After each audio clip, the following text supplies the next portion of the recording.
Okay. All right. Whew. Oh, here I am.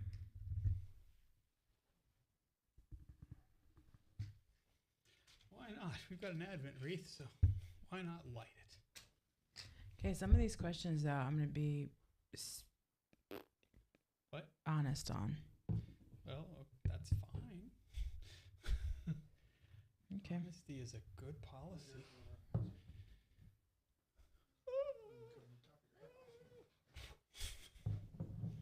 What now? Oh, let me move.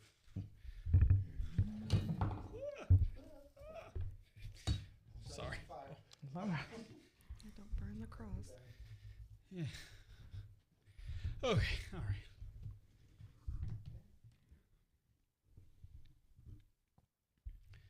Wow. All right. What day is it? Blurg's Day. Pink Sunday. That's right. That's right. Remember, Jesus rose from the dead. He didn't pink from the dead. Oh. All right. Oh, nuts. What? Sorry, I'm looking at my exam. My life sucks. Well, Yep. don't tell everybody that Mhm. unless it's really true. Oh, wait, it's really true, isn't it? No? Yes? No? I think Kathleen needs some consolation for those of you in the chat room. I need something. Strong drink, perhaps. Well, there's nothing wrong with that. Okay. All right. And these are just as we get to them. So, you know, really is kind of an open-ended. Yeah, that'd be good.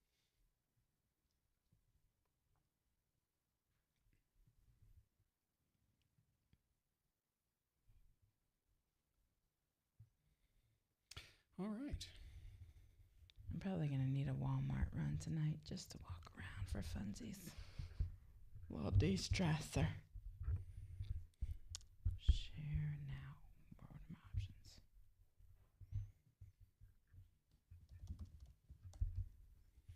All right. Yeah, I'm not used to having fire this close to me for a sustained period of time. Christmas. I guess I am, 'cause the time candles is here. On the altar are relatively close. But this is close. Just, I'm hoping I don't, set anything ablaze. I can just see reaching over. And for those of you who can only see, actually you can see the wide shot. There is a precariously placed Advent wreath. But if I move it, then the wake up folks in the morning are going to have to move it back. And Oh, it's just easier for me to sit. Yeah. Comme ça.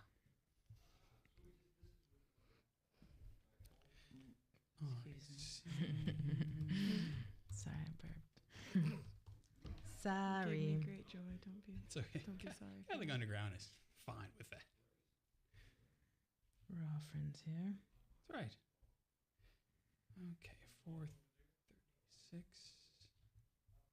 Yep, good. All right. Well, we're as ready as we'll ever be in 11 minutes. Ahead of Still to schedule. come. I was going to prepare slates with the text on them so that our viewers can see them, but I did not. Yeah. So, I think it's okay. and just depending on things that if something comes up, we can feel it from the chat room. So, Hey. Hi. Hey, kids. How you doing? Yes. I love that voice.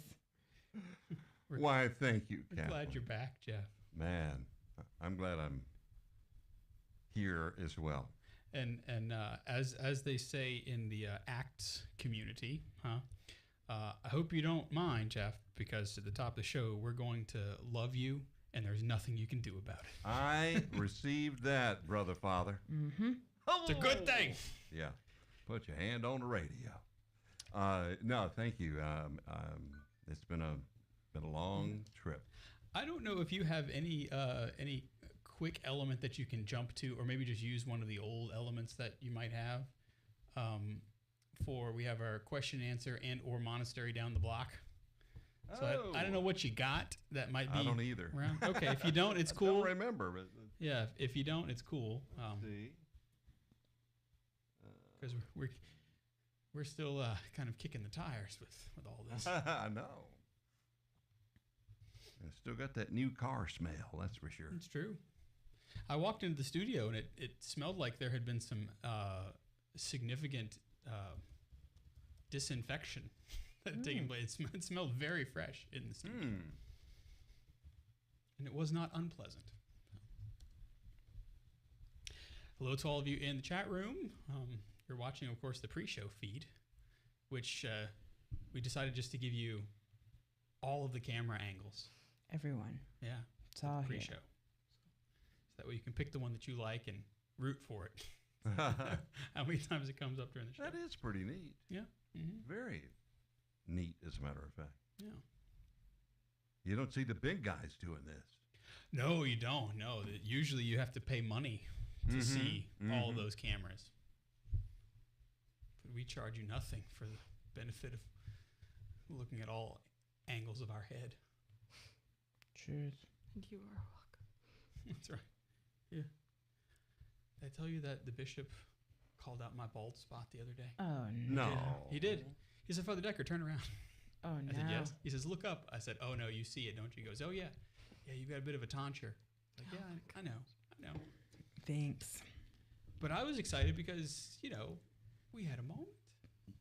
You're Nice now to have a friends. A moment. little ribbing from Dad. Yeah. I think we all, at least all the priests hope that there's some ribbing, because I like that. All right. So yeah, just to give you a heads up in the chat room, this is our question and answer show. So if over the course of the time that we're chatting, you have a question and answer that you'd like us to answer, we'll be happy to do it if we can get to it within the time allotted. We do have some that folks have sent in that we're chatting about, but if you're there in the chat room and you go, oh, well, that reminds me, then we'll see what we can do. So you're more than welcome to interact, and we encourage it.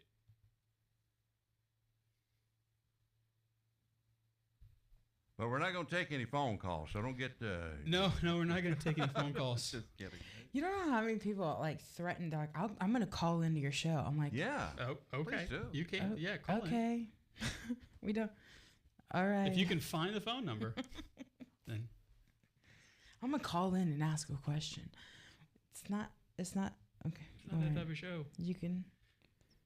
At least not usually. We may get to the point. Looking forward to it, I guess. We may get to the point where we could do a yearly call-in show. Although it's No. not like we're an apologetic show or something. No, because like the that. people who threaten to call in Are the ones who are not people that we don't need to ever take questions from. Yeah. And they don't need an audience. Yeah, I typically don't know the what you're folks that talking about. call into radio programs. Although Catholic radio is a little different. Typically, I people that don't call in. See, I don't like. Those are the shows that I don't listen to on Catholic radio. Oh, because you don't like being on edge. Because they make me nervous. Yeah. Yeah. And it's like somebody calls in and they're already like, well, blah, blah, blah. And then whoever is responding doesn't, in my humble opinion, isn't always charitable. It's like an Sometimes intellectual it's a very direct smackdown. answer, And yeah. I'm like, oh, okay. First off, this person this person should have been, let through. Secondly, now okay. Sometimes the call screening process doesn't reveal the true issue. Yeah. I've guest hosted on a couple of those national shows, and they do make you a little nervous. I know I'm a little nervous. They give some of the questions ahead of time, and then there's some call-ins, and they give you a little hint about who's calling in, what they're calling in about, so you have a chance to kind of think about it a little bit. But it can be a little nerve-wracking. Yeah. All right, about 5 minutes until the program. As you can see on the countdown. Does the countdown make you nervous, Kathleen? No, but you know what does? What? The Advent wreath. I talked to people about this. Oh, the you other mean day. the countdown of the Advent wreath? It's like, and we're lighting the pink candle. And I'm like, yeah, we're so close. I don't have time to do anything. It's like every weekend I go to mass and it's like, and one more candle. Well, it's supposed to heighten your anticipation. It heightens my anxiety. That's what it okay, I does. see. Well, it is 2020. Ugh. Whatever, I'll handle it. You can do it, Kathleen. I have faith in you. I think I'm almost done Christmas shopping. I have to wait haven't every week until I thought get too new much. funds. I'm poor. I bought myself a Christmas gift, although I didn't realize that that's what I was buying at the time. I bought a statue of St. John Birchman's. That's, I mean, it's tall. Ooh, very nice. It was in near perfect condition, and it's from Holland, and it was fantastic. Okay, I'll take my money. So. Mm-hmm. I also got a first-class relic of St. John Birchman's. You I did? did, in fact. Wait, Yeah. really? Mm-hmm. Because you've been wanting that. I did. Yep. Very nice. Perhaps And I'll I bring have to ask, Yeah. how much did that set you back from? Well, I know. the statue I think was 800 euro, Oh, wow. which is not terrible for a. I mean, it is like a 4-foot statue, Yeah. 4 or 5 feet. And then the relic, you can't buy a relic, Sure. but the reliquary, I think they rescued it, Wow. and it was I think 300 or 400 euro. Wow. So it was a $1,200 Christmas gift to myself. Well, that's good. You never buy anything for yourself. Wow. And then my tax bill came too. Oh, It's like, no. oh, all right, yeah, it's okay, it's all right. Bring it back now. I'm hoping this year that my tax, that I get money. That you receive. I remember the very first time refund. I did taxes online. I was super excited, and I'm like, "Look, Dad, look at this number. It's like rising in the corner." And he's like, Just wait until the. "Well," he was like, "You see how that number? The background is orange." Mm-hmm. And I was like, "Yeah." And he's like, "That means you owe that."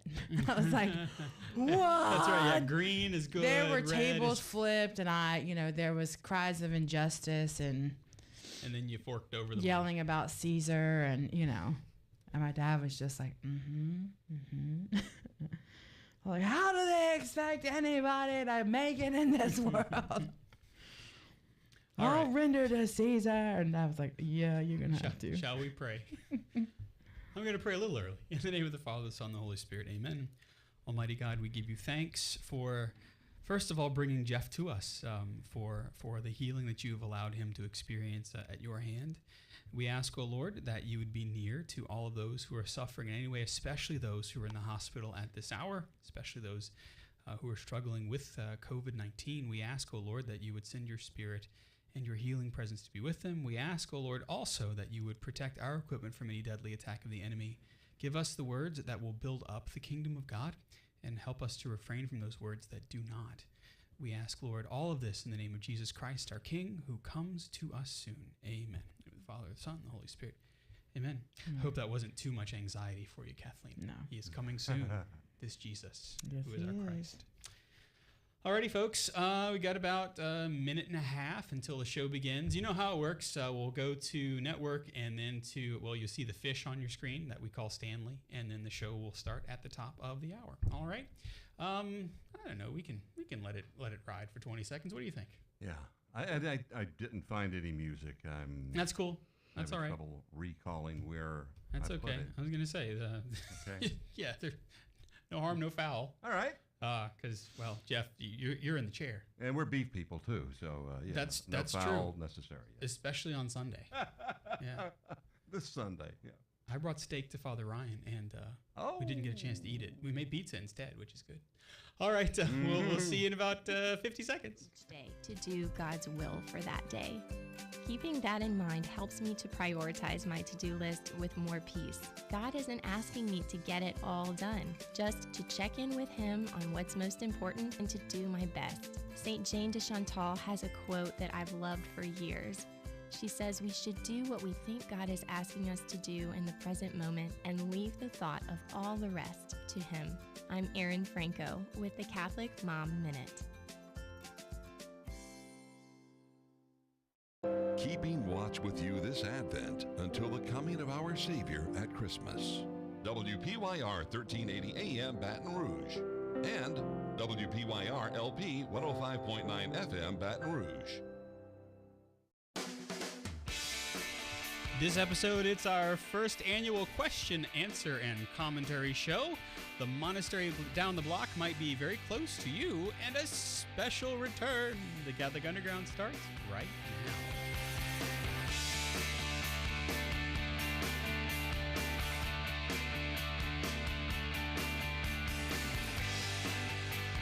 now. Alrighty, you've hit the play button on the Catholic Underground. We are the podcast cutting through the noise and bringing you the topics that matter.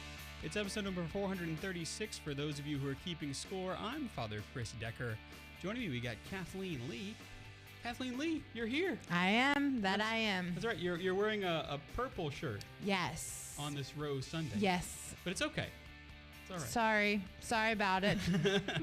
And also Olivia Galino. Olivia, you're here too. I am here. And we're glad that you're here. Thank you. Yeah. Now, before I say who's next, you've been wondering about him for quite some time. Well, we're very pleased to tell you that Jeff Blackwell has made his return. And Jeff Blackwell, Yes. let's cut over to Jeff. He's upstairs. Hey, Jeff. Oh, How you doing? I am doing great, Father, and I am so delighted to be here. Man, have I got stories to tell. Yes, indeed. Yes, Jeff does. And so we thought what we would do as we begin our program is just to spend a little bit of time with Jeff. And Jeff, I all I can say is welcome back. And Thank you. On behalf of Kathleen and Olivia, and I can say the entire chat room, welcome back. Yeah. I tell you, it had to be tens of thousands of prayers on behalf of me and my family. My wife was my absolute hero. She was with me every day. And for those of you who don't know, I wound up having just like an intestinal thing, and it turned into just rampant organ failure, just one thing after another, and I wound up being in the hospital for 3 months. 3 months. Yes. It seemed like a lot longer, actually.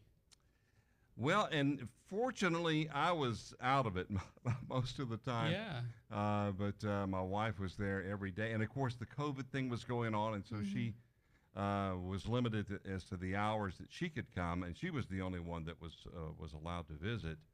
Yeah, and that's really the thing about it too, is in the midst of it all, not just the fact that that you were very really near death in the hospital, several times and several occasions, but that's on top of COVID-19, right? Where your loved ones and your priests and whatnot can't get to you, and I know that's difficult for so many. And to know that you were right in the midst of that. Yes, and Diane, my wife, witnessed so many miracles, and there are wonderful things that we could tell you that happened, but they did call the family together twice to say, listen, we've done all we can do.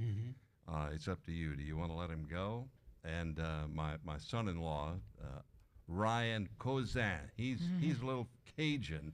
He said, hey, dude, and he's talking to the doctor. Dude, you crazy? Look, he's ran to bed. He's all right. He's going to be okay. So, no, they continued the prayers, and even months later, I've had doctors that had told me, like, we really had our doubts.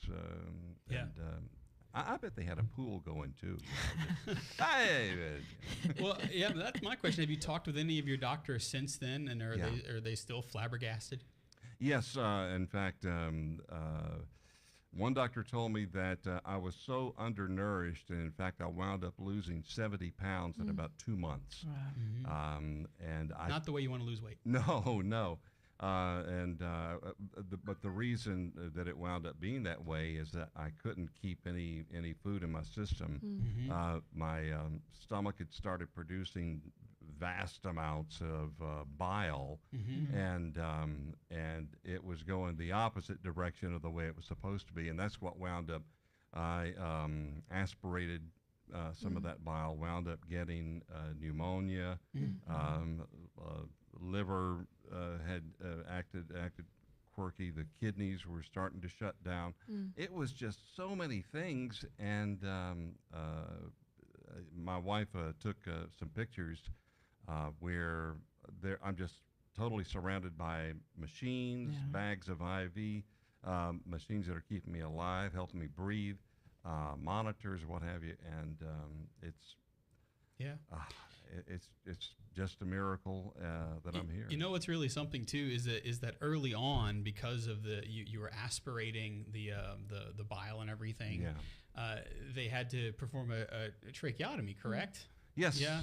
I have a scar right Yeah, down here. and one of the things that they said is that, well, when Jeff makes it out, if Jeff makes it out, he's not going to have those dulcet tones. He's Right. not going to have he may not have a voice at all. And yet, man, an angel guided that trach tube. I got to tell you what happened, and I'm going to reveal something that Oh. I've not revealed before. Oh. I'm going to show you I am missing a tooth. Oh yeah. And what happened, my wife said they were, at one point, they were getting 2 tubes down my throat Yeah. and wound up knocking that tooth off, and it's level. Yeah. I mean, Yeah. basically with my gum, and they don't know what happened to it. It disappeared. But I will get that fixed eventually. But Sure. there were bigger fish to fry for sure. And but after I got kind of over the hump, then I wound up getting transferred to another hospital altogether, and got worse. Yeah. Then they had to transfer me back to the hospital, and they said, we're going to keep this guy here. We're going to get him well and start rehab. I mean, I had to learn to eat all over again, to walk. I couldn't even get out of bed.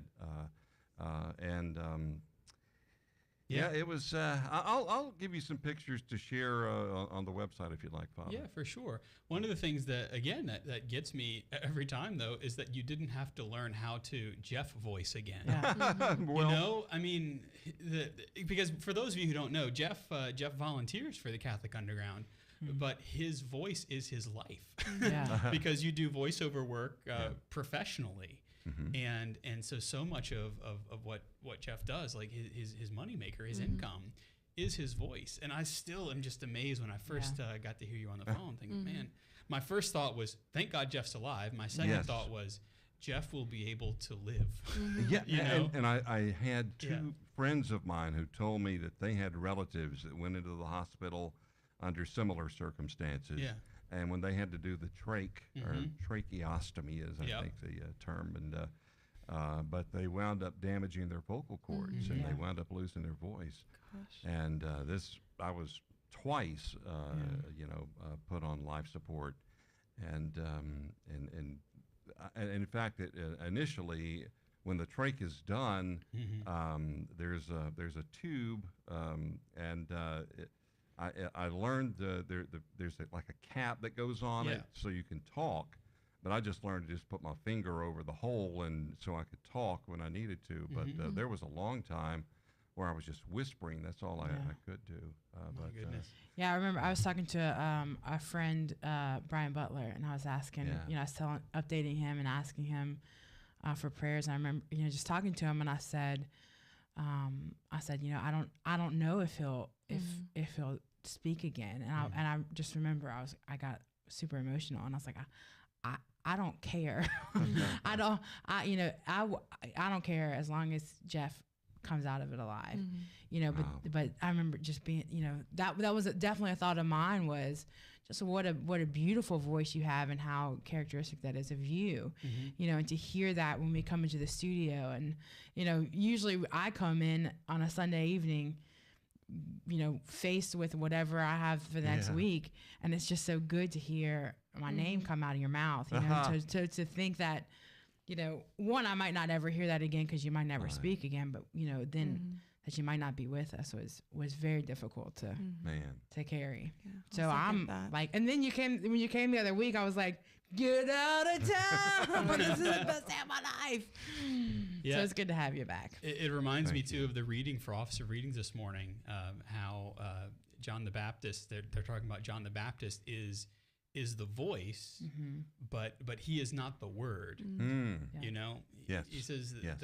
the voice, as soon as it speaks, it's done once it's finished the word, but the word continues. The word perdures. Oh, yeah, that's beautiful. And how when you bring both of those things together, you get John the Baptist living his vocation and fulfilling it. And then, of course, you have what he's pointing to Christ, who is the Word made flesh, who is the eternal Word.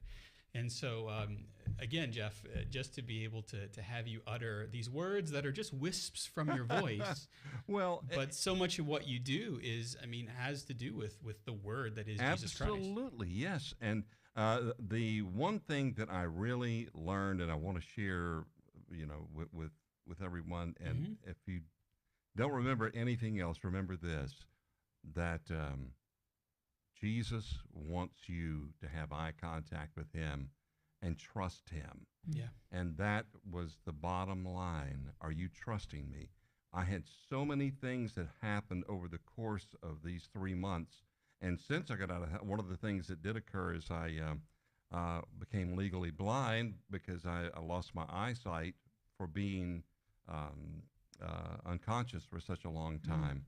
So my corneas became ulcerated, and there's a special medicine that the doctor tried several different things, the eye doctor, and we brought it down to the okay, here's the medicine that will heal your eyes, but it's very, very expensive. And my thought was, Father, I'm looking at you.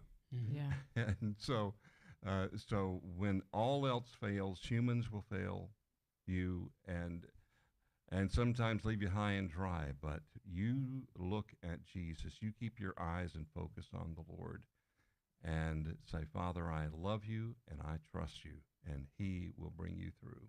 I feel like I should read Psalm 27. The Lord is my light and my salvation. Whom shall I fear? The Lord is the stronghold of my life. Of whom shall I be afraid? When evildoers assail me to devour my flesh, my adversaries and foes, they shall stumble and fall. Though an army encamp against me, my heart shall not fear. Though war rise up against me, yet I will be confident. One thing I asked of the Lord, that will I seek after, to live in the house of the Lord all the days of my life, to behold the beauty of the Lord, and to inquire in his temple. For he will hide me in his shelter in the day of trouble. He will conceal me under the cover of his tent. He will set me high on a rock. Now my head is lifted up above all my enemies all around me, and I will offer in his tent sacrifices with shouts of joy. I will sing and make melody to the Lord. Hear, O Lord, when I cry aloud, be gracious to me and answer me. Come, my heart says, seek his face. Your face, O Lord, do I seek.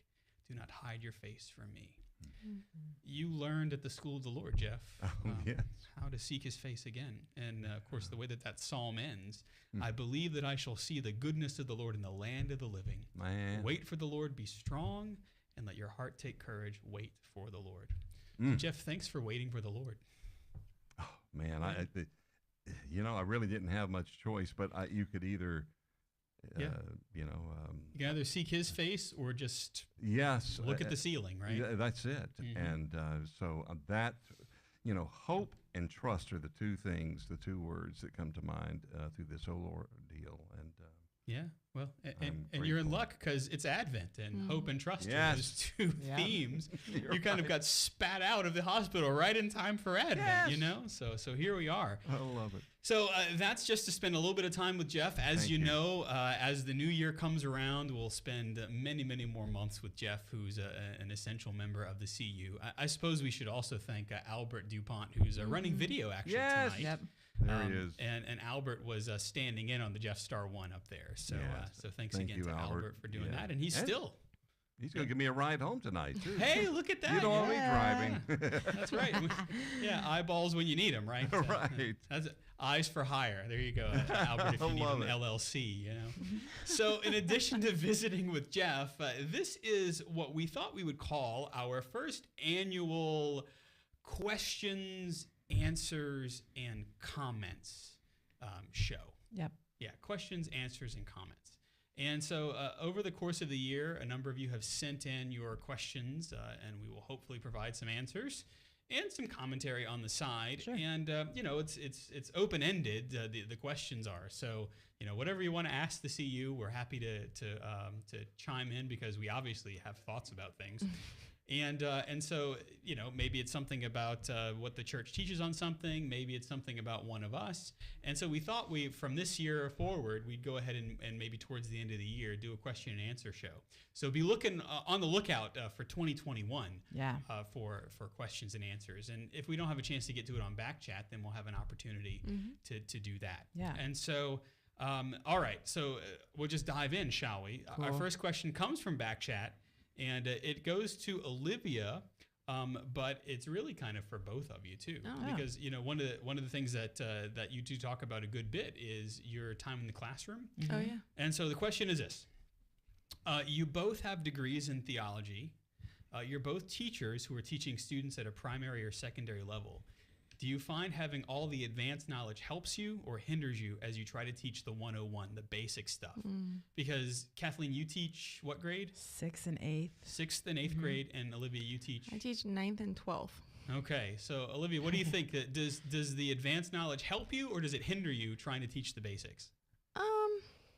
Yes. I think that it helps because, someone might ask a question and like they might not be considering all of the sides of the question, or they might be asking it from one perspective, but like that like we need to bring in these other perspectives, or like we need to figure out what we're actually asking, you know. And I think that having studied theology deeply and continuing to do so like helps with that.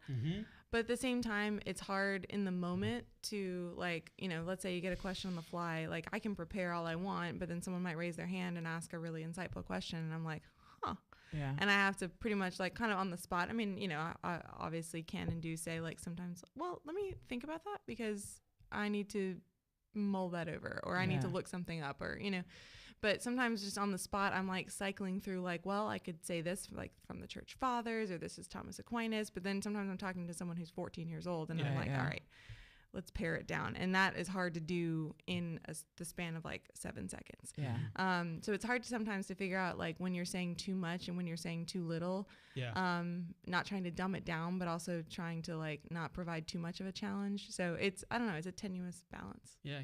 Kathleen's more experienced. You have a younger group. Yeah. I teach the little ones. I think for like, you can have all the knowledge in the world, but that's the gift of teachers is that, and I'm not saying it's for myself, I struggle with this myself, but like, I'll never forget the first time I took a class in theology, and my professor was Dr. Brant Petrie, who is incredibly smart. I mean, he's a scriptural genius. And my first class was the liturgy, and I was like, I know the liturgy. And he could have come in there and just drop knowledge on us every day. Yeah. But what he did was he took this knowledge that was way up here. Yeah. And he didn't dumb it down, but he brought us up to understand it. And so I find that with especially younger kids, if you can explain to them like the new Adam and the new Eve in a way that a 6th grader can understand it, they understand it. Yeah. And I think that's one of the things as a teacher that, and as adults, that we do a disservice to our young people. It's like, they won't understand that. So we're not even going to go there. Man, they get it. They get it. You just got to be able to like bring them up to that degree of knowledge that you have. Yeah, I find that I try to aim high to begin with. And of course, I'm just I don't know what I would call myself. A priest?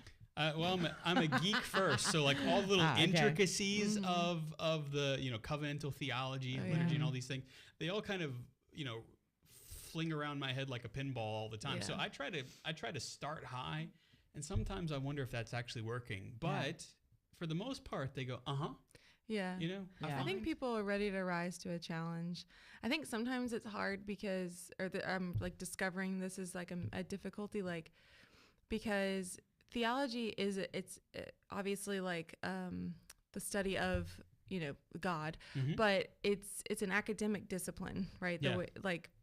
We have pursued that as an academic discipline. Like we continue to do it. There's like obviously the practice, right? That's important, but like there's just it's the highest science, right? According to Aristotle, and it's hard because sometimes people ask questions or like they think that you're going to present something in a way that's like hard and fast. Here's the answer. Yeah. Or they might ask a question thinking that you're going to give them that sort of answer. Or wanting that answer. Right. Give me the black and white. Right. And I know that I like that maybe they're asking a question that is something that is still in conversation, and has been for 2,000 years. Yeah. Or something that has a lot of nuance to it, something like that. Yeah. And it's hard to have to kind of introduce them maybe when they haven't been to the idea that like, well, theology, like one of the classical definitions of theology is faith seeking understanding, right? So we can seek to understand, but are we going to fully comprehend? No. Yeah. And that's like the difficulties because we want to. We think that we might get to the point where we like have all the knowledge now. Yeah. But it's hard when you have to like hold these things in tension. Yeah, And like teach other people to do that. I think having teaching the philosophical frameworks too, and then at the end of it saying, at the end of all of this, Jesus Christ is a lover who is drawing the beloved to himself, and so we are going to arrive appropriately at mystery, and that doesn't mean that we don't have answers for things. It doesn't mean that we can't give you a clear teaching, but you're always going to want more. You're always going to want to go deeper into those responses. Yeah. Even in the black and white things, there's a technicolor of depth, and so it's very cool. So the second question that comes to us, also from Backchat, goes to Kathleen. Yay. Kathleen, you used to be involved in logistics for the March for Life. Yep. What is it like taking people on buses as a coordinator compared with attending just as a participant? Because, January's rolling around and we talk about March for Life all the time. Yeah. And so you've had both of those because you talk about this every year. Yeah. And unfortunately this year, I think a lot of people, including our diocese, are not going to the March, which I think is smart. But there are other things that you can do. We could talk about that on a whole nother day. But yes, I used to be one of the directors for the trip out of Baton Rouge that at one point had 11 buses. 11. They now take 9. It is incredibly labor intensive for the whole year and includes more than people who actually go on the trip. There are many people who don't even go on the trip who are coordinating things behind the scenes. And so it is one of those things that you work your tail off all year long, and then you get on a bus and you say, all right, Lord, like this is yours. Here we go. Because buses break down and kids get sick and you miss appointments and they shut down half the city and it snows and nothing is going to go to plan at all ever. And so I always say this: my very last trip, we didn't even go on the march. People got sick. There was a snowstorm. Horrendous. It was horrible. So you were just stuck in Washington.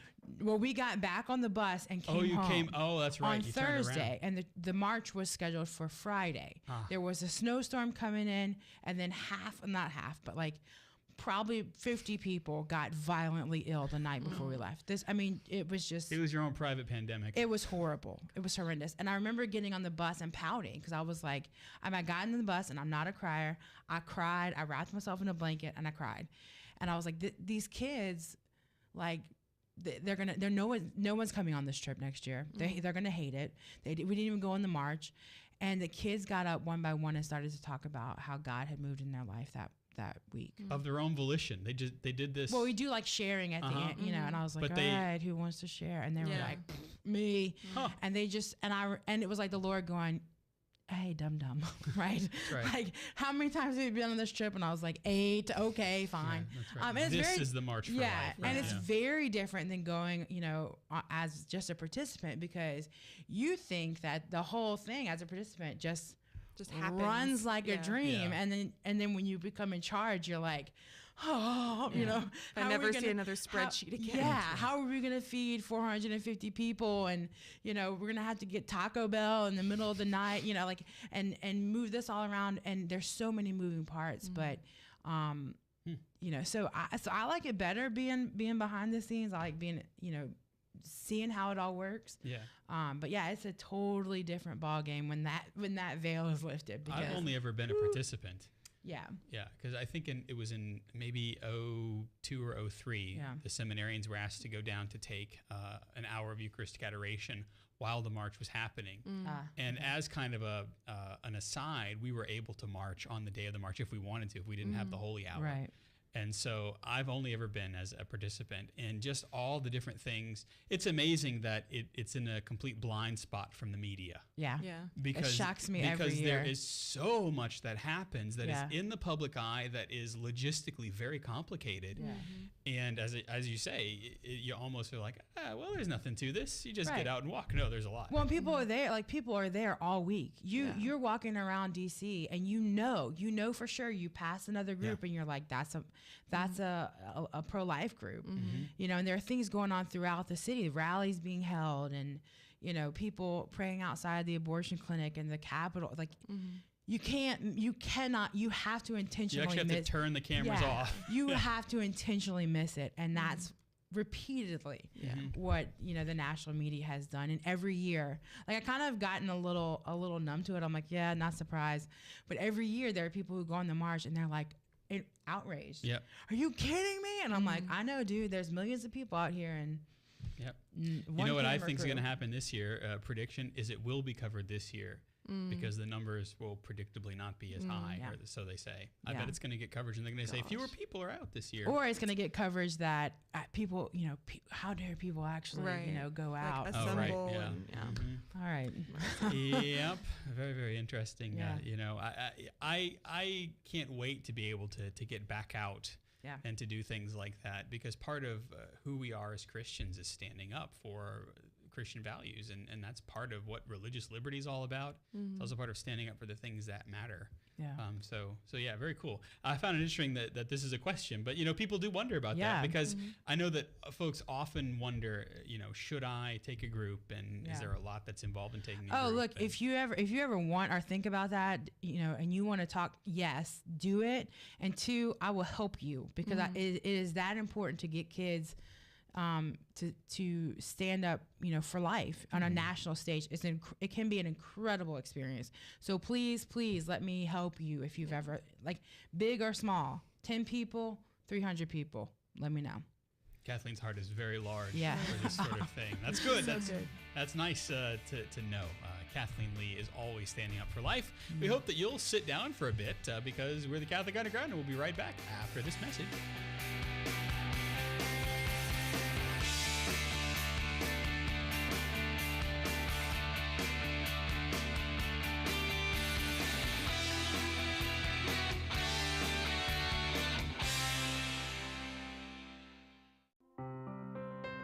Hail, Holy Queen, Mother of Mercy, our life, our sweetness, and our hope.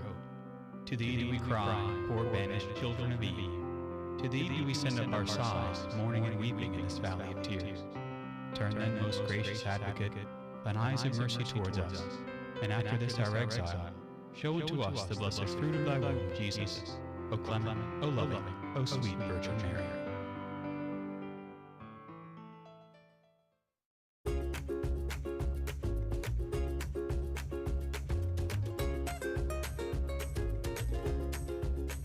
Welcome back, everybody, to Catholic Underground. We are the podcast that tries to cut through the noise and find that still small voice, the voice that matters, the voice of God.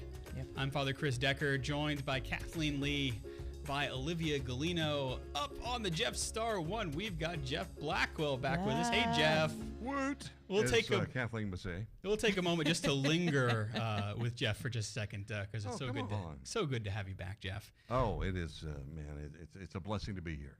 And then switching the video for us is Albert Dupont, who has been manning the other side of the Jeff Star 1 while you were away. So thanks to Albert for running the video. That's Great job. and that's a learning curve, because, as you know, Jeff, we've got all sorts of new bells and whistles in the studio. Things are a little different than Yeah. when you left. Yeah, I wouldn't even know where to begin. So I'm glad Albert's over there and I'm sitting here. You got the easy work, right? I'm trying to get reacquainted to this audio console, but it's working. It's happening. Yeah. And do you find that all your files are where you left them? No. Of course not. Of course not. It is our first annual question, answer, and comment show. And for the next question, we'll turn over to Kathleen. Yeah, this one is for our good old Father Chris. That's me. It says this. How long? It's a multi-part Oh, it's question. multiple. Okay. How long have you been a priest? Is there an aspect of priesthood that no one could have explained to you when you were in the seminary, and would matter a lot, but is essential to your life as a priest now? Okay, so how long have I been a priest? That's an easy one. I was ordained in 2007, so it was my 14th year, I guess. It'll be 15 this coming year. 14. Yeah. Yes. I'm not really a math guy. He doesn't do the numbers. That's right. So 14, right? Yeah. I think. Yeah. So nearly 15 years a priest, and sometimes it feels like 14 years. Yeah. But so many ways I feel like I was ordained yesterday. I really do. I mean, they always say that when you live right, you're going to encounter the cross, but you're going to realize that there's deep fulfillment in what you do, you know? And I can say that I'm deeply fulfilled in what I do. So the second question, that you didn't ask that question, but I answered it anyway. Is there an aspect of priesthood that no one could have explained when I was in the seminary that would matter a lot, but is essential to my life as a priest now? True confessions. I did not know that the liturgy of the hours was going to be a thing that I was supposed to do. And I don't know why. I honestly, looking back, I don't know why that was. I don't know if it was because we were just kind of handed the book, right? And a monk taught us how to pray the liturgy of the hours, and the monks, they chant it, right? Whereas we just kind of recite it most of the time, and they taught us to say morning prayer and evening prayer because those were the two things that we did as a community, and then that was it. I remember many years later. So I entered the seminary in 1999. We'll say around 2001. So I was ordained in 07. Yeah. They said, that you're supposed to pray all of those periods of prayer. So 5, as many as 9, but 5 for sure. And I remember thinking, oh my goodness, I'm almost done with formation. What could possibly be so important that I have to do this every day, and not just pray in the morning and in the evening. And for me, the liturgy of the hours is essential to my life as a priest. Yeah. And I never would have considered that something that simple, if you will, would be kind of a lifeblood for me. So for those of you who maybe aren't familiar, the liturgy of the hours is the official prayer of the church daily. So the Mass is kind of included in that, actually. Yeah. But it's all of the Psalms, so all 150 Psalms prayed over the course of 4 weeks. Wow. And so you pray all the Psalms. So that means that you have the office of readings, which is 3 sets of Psalms, and then a longer scripture reading, and then a reading from one of the church fathers or one of the documents of the church or something from our rich, deep treasury. And then you have morning prayer, and then daytime prayer, which has 3 potential offices, and then evening prayer, which is also often called Vespers, and then Compline or night prayer at the end of the day. And so those are like bookends, and they're also like hitching posts throughout your day. And then typically, if you're in community or something, the Mass is part of that somewhere. Yeah. And for a priest, the Mass is certainly part of that for us, but depending on what parish you're in, it might be at a different time.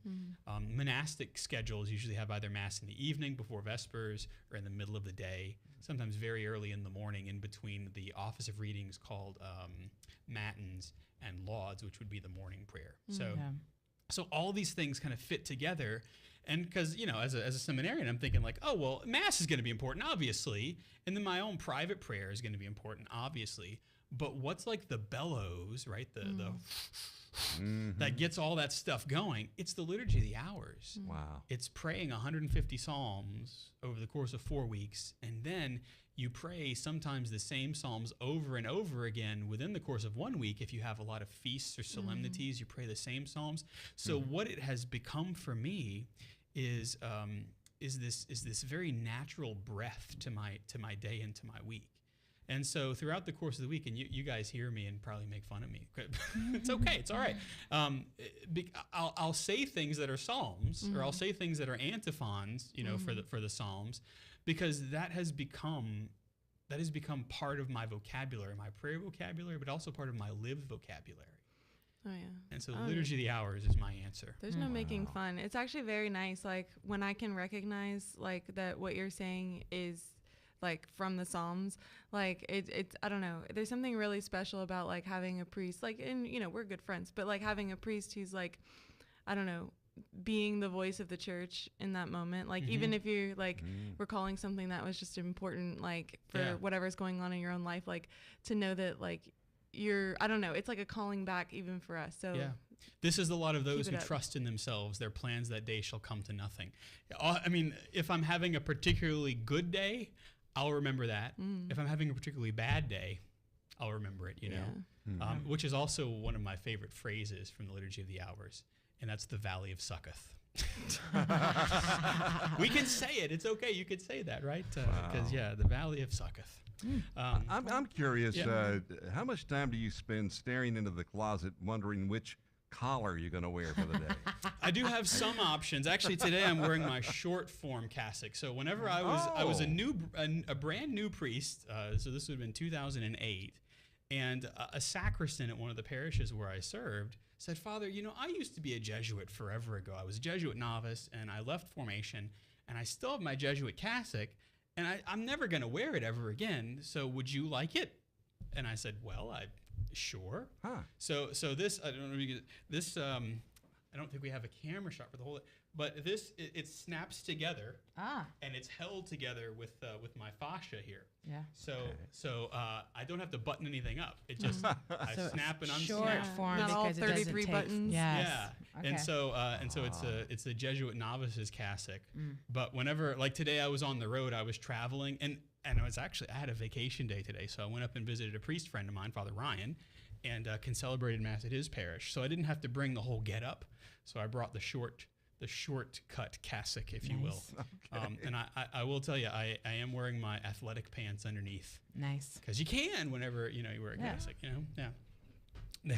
So that's another long answer for a short question. Yeah. I like it though. Yeah, and actually, I need to dry clean my daily cassock, my work cassock, because I got some for my mom's birthday. I made red velvet cupcakes, and I got some icing on my cassock, and I still haven't cleaned it off because, well, had too many funerals. Oh my. I haven't had a chance. Usually, Advent and Lent are busy seasons for funerals because people start to go home in those seasons, and That's it's amazing. not as morbid as it sounds. No, No. that's quite It's when nice, families get actually. together and people can actually say their goodbyes. It's amazing how St. Joseph, in the grace of a happy death, allows that to happen. Okay, all right. So next question. Sorry. Oof. Next question. This one, I guess, really could be Olivia and Kathleen. But Olivia, I'll ask you. What is your favorite Christmas confection? What's your favorite Easter confection? What's your favorite one to make? Oh gosh. Okay. So I guess like I'll start with like I make a lot of wedding cakes now, and I somehow have become like the Catholic wedding cake baker, and people are like, "Is that so fun?" No, it's really not. It's a lot of work. It's a lot of work. It takes like 40 hours to make a wedding cake. Wow. But my favorite thing to make, just to dispel that myth, I'm not going to say wedding cakes. My favorite thing to make for Christmas is probably fig cookies. Okay. Although, like, I don't know, we tend to make those at different times of the year, but For like the big festive seasons, it's- fig cookies are kind of your family yeah, and I mean, yeah, so thing. Or we your did make cultural them- thing, too. Yeah, we did make them last year, I think, for Christmas, or maybe it was the year before. But yeah, I love that because they're delicious, objectively. But also because it's just something that I learned how to do with my mom, and like Oh, yeah. we always so do there's it. sentiment attached to it. Yeah, it's very labor intensive. It takes like 4 days, and so like you have to do it. You can't really do it by yourself, especially Yeah. because we make thousands of them. And so like it's just something that we get to do together, and like the conversations that we talk about, or the things that we talk about while we're making them. And I don't know, there's just something really like precious about that. So not only for like the goodness of the cookie itself, but yeah, that time. So that'd we be get to both spend. Christmas and Easter that you make the fig cookies? Yeah, but my favorite. Actually, they're like Lent, right? Because it's St. Joseph's Day. Yeah, so March. the cuccidati are like particularly for St. Joseph's Day, yeah. But a lot of people make them for Christmas too. So, but my favorite Easter thing to make, I only made one time, and it was shockingly difficult. But it's called cassata. It's a Sicilian dessert that's like layered pan di Spagna is like sponge cake, and then like a cream in between, and then you take pistachio and you make marzipan out of it. Yeah, so sure. You crush up the pistachios and you make a with like egg white and powdered sugar, and you make like a paste. something that you can roll out, and then you like put that on the sides. You candy your peels. It's so many steps in this one tiny little thing, but it's so good. Kathleen, if you short out the microphone from drooling. Yep.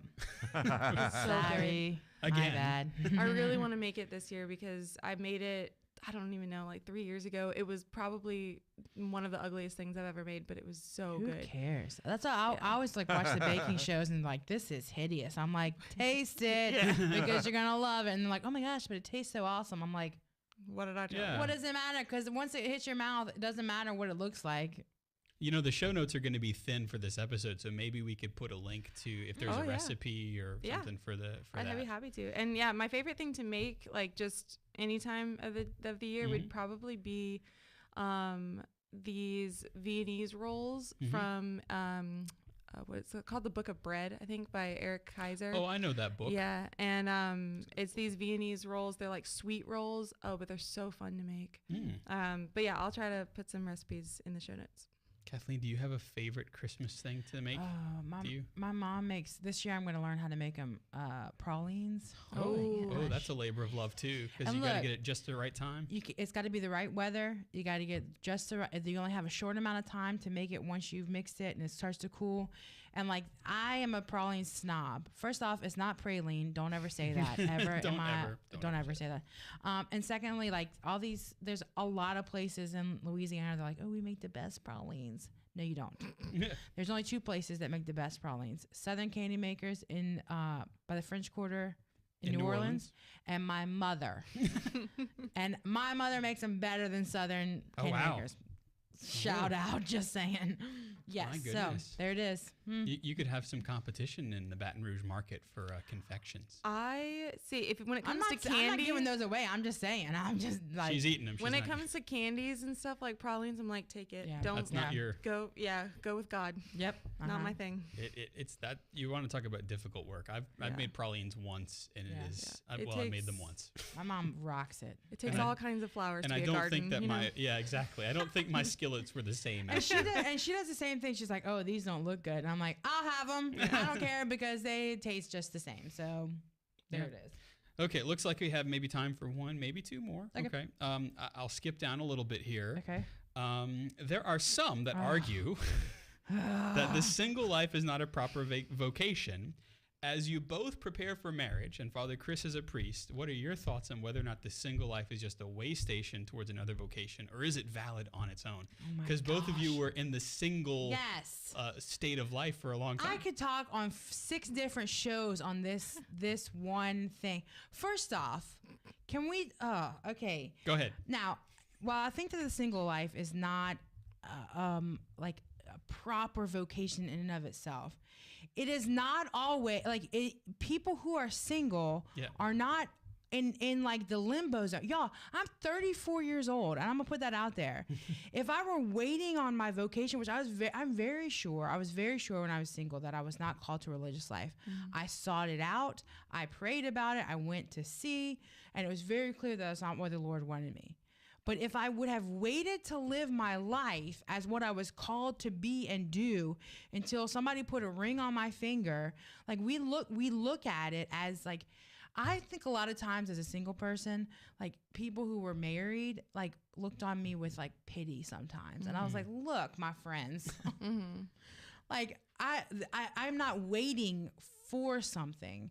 You know, if this happens, if I get engaged, if I, it is not a way station, because if you wait, I would have wasted all this time waiting for something for my life to begin. Like when I grow up and get married, no ma'am. I had, since I was 16. So let's talk about 30, not 30 years. That's too long. 15, some years, about 20 years where I would have been wasting my life waiting for this vocation to happen. And what if I had never, like, this is the question. What if I would have never gotten engaged? What if I never would have met my fiance and never would have gotten engaged? And I don't feel called to the religious life, but maybe I feel called to marriage, but I can't just make that happen. Right. Like it's not a way. It's not a waste. I don't think it's the single life unless you choose to live it, right? And as a consecrated virgin, or if that's your choice, then I don't think it's in and of itself a proper vocation. I think there is an element of waiting to it, but it is not like you're not like we have to stop looking at it as you're not fulfilled as a Catholic, as a human being, because you are living as a single person. Yeah. Well, and it's you bring up a good point too, that it's like a difficult thing theologically, because like when you look at like the states of life, which are like what we kind of like colloquially call like vocations. Sure. Like when you look at the states of life, there's really like single life is not included, right? There's marriage, there's consecrated life, like whether it's consecrated virginity, religious life, being a monk, whatever. And then there's priesthood, and the ordained, like holy orders. And it's so single life is not included in those things. Yeah. And so it's a difficult thing theologically, because like, and people have different opinions on this. This is one of those questions that gets developed, you know? But some people think that that the single life is not a separate state of life. And it's interesting because like I think in our day and age, I can see how that would be true, if only because like it seems like there's a lot of people who maybe have a vocation to something, but for whatever reason, whatever things they've experienced in their life, whatever, I don't know, right? There's all sorts of circumstances that could go into it, that maybe they have a call to marriage or a call to consecrated life, and it just is not fulfilled in the way that we imagine that it would be. And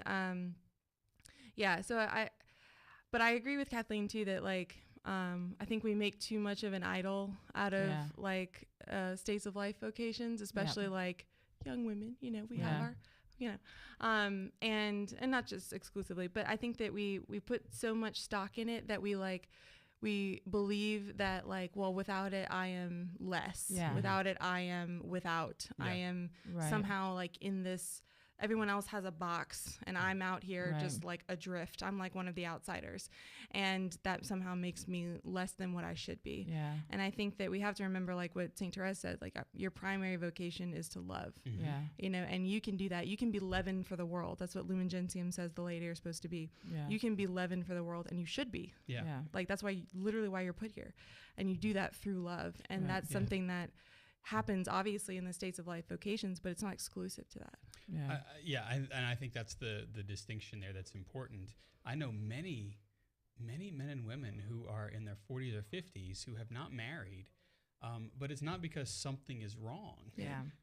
It's because they actually are being leaven for the world. In many cases, they're leaven for their families. They're helping to raise the children in a family from a very difficult situation, or they kind of are professional liminars. They're professionally in the in-between because they love the Lord. Not because they're waiting, but because, as you say, they're living their life, and the way their life has unfolded thus far has involved them being ready and kind of like the multi-tool for God to work. And in a sense, it's almost like living a consecrated life, but without the official consecration. And so, this is where we could say one of those things is kind of both are correct. Is it an official vocation within the church? Well, not technically, but is it a vocation that the Lord calls us to and through? Yeah, obviously, because you don't stop being a Christian if you're not married or not a priest. So that's a good question. Dude, we can spend we should do a whole show on that, because I think there needs to be a change in how we look at how we idolize vocation, especially married life, especially down here in the South for young women. There's a lot of cultural stuff. And how do we treat, and how do we encourage people who are single? I'll be very honest. I struggled a lot in my single life because I desire to be married. And I always felt like there was this, oh, well, you're not really, I mean, in my own circle, in my own family, there are people who are, friends, family. There are people who are younger than me who got married and now like they get to sit at the proverbial adult table Yeah. because they're married. And I'm like, I have a college degree and I've been working for 15. What? Like, you know, and now, you know, now I'm seeing I have a ring on my finger and the outlook has shifted. It's like, what an adult, Kathleen. And I'm like, what the heck? Like, That's right. you know, I've been adulting longer than you. Yeah. So, I mean, we could talk about that forever. No, in fact, we might do that in the new year is have a show and maybe do a panel or something like that, assuming we can have more than, you know, 2 people in a studio at the same time. Please, God, please bring an end to all of this nonsense. Yes, Lord. All right, so we will shift now because I told you we were at the top of the show from our questions and answers to a new segment that we've been calling the Monastery Down the Block. That sounded very spooky. Well, it's an amen. No, you did. The monastery down You're using your like the block. the Monster Mash was- voice. I was using my my Bram Stoker.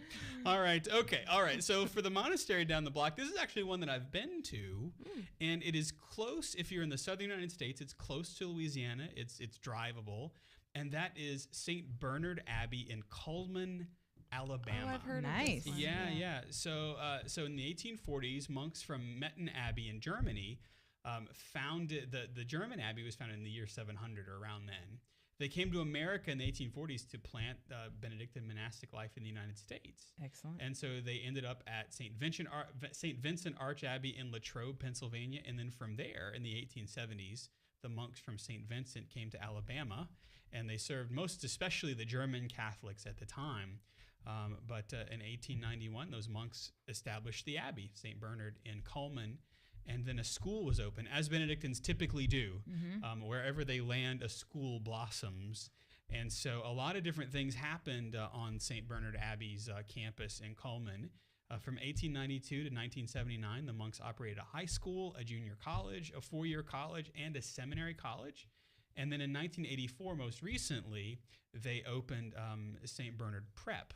So St. Bernard Preparatory School, which is actually a boarding school Nice. in You don't see that very Alabama. often. You really don't. And I think the boarding school, if I remember correctly, the boarding school is interesting in a special way because the age groups are kind of far-reaching.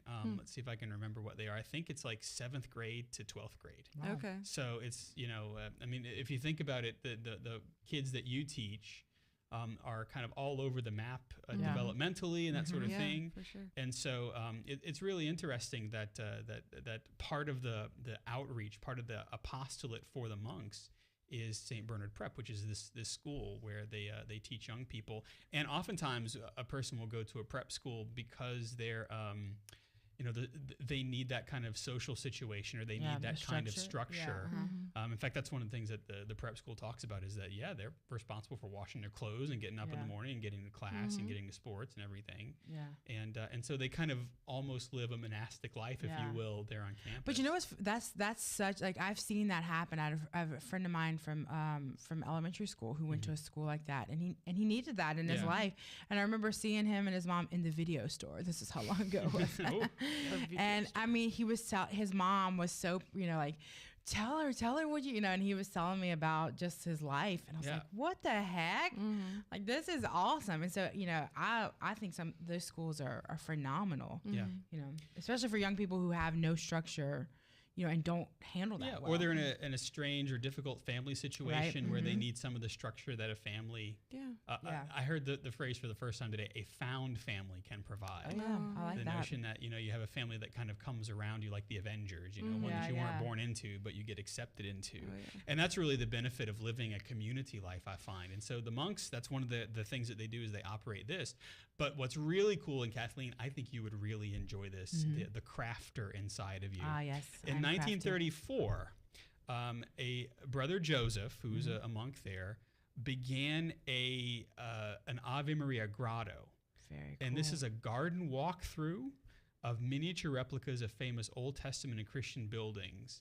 And it is fascinating because so he would gather, In fact, you can still see some of his like his sheds and stuff. He gathered junk from all the people brought him just junk. Yeah. And he fashioned all of this remaindered stuff into these scale models of like the King Solomon's Temple and St. Peter's at the Vatican. Yeah. I mean, he's got the whole thing built there. What? And it really is quite something. It's really surreal too, Yeah. because you see all these things. So you're like, I think you go maybe like from the east to the west. So Yeah. you're going from Jerusalem to Rome, and it really, really Very is quite cool. something. That was one So- of my favorite parts of the Bible Museum was they Yeah. had like you could walk Little through diorama and I was things. like, look how cool! Yeah. I love stuff like that. Yeah. I love it. Yeah, and then of course if you're at Coleman, you can head up to the Shrine of the Most Blessed Sacrament Yep. that has the John Paul II exhibit, Mm-hmm. where you can kind of walk through museum style the history of the Mass. Ugh.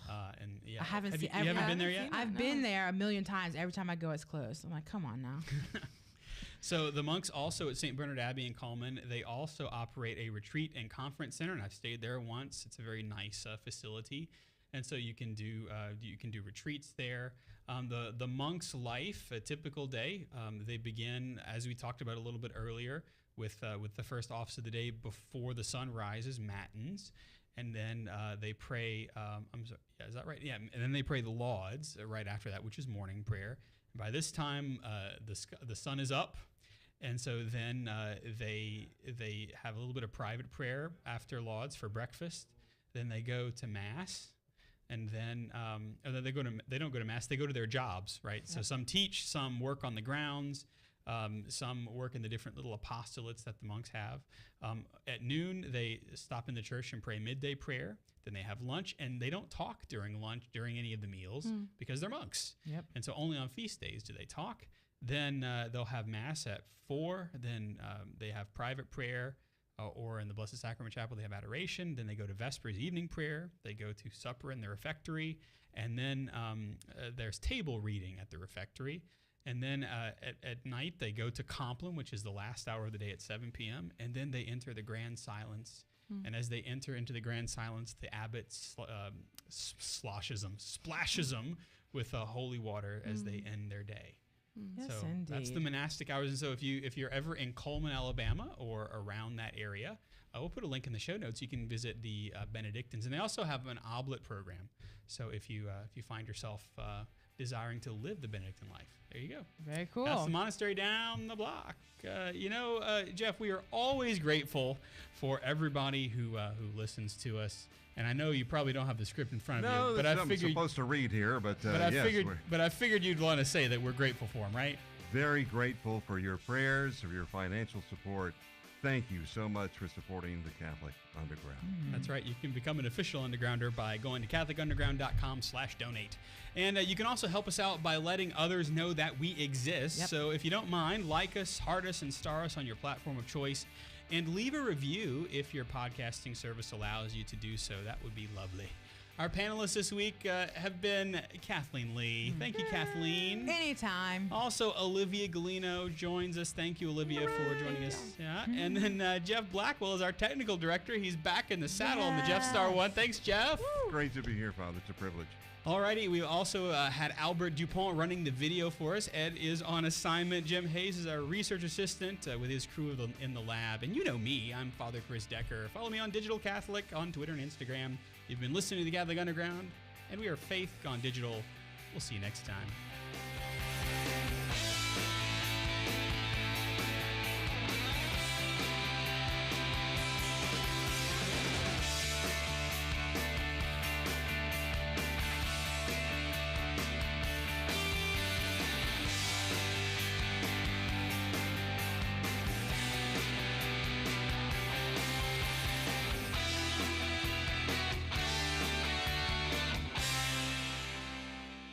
From the Catholic Underground.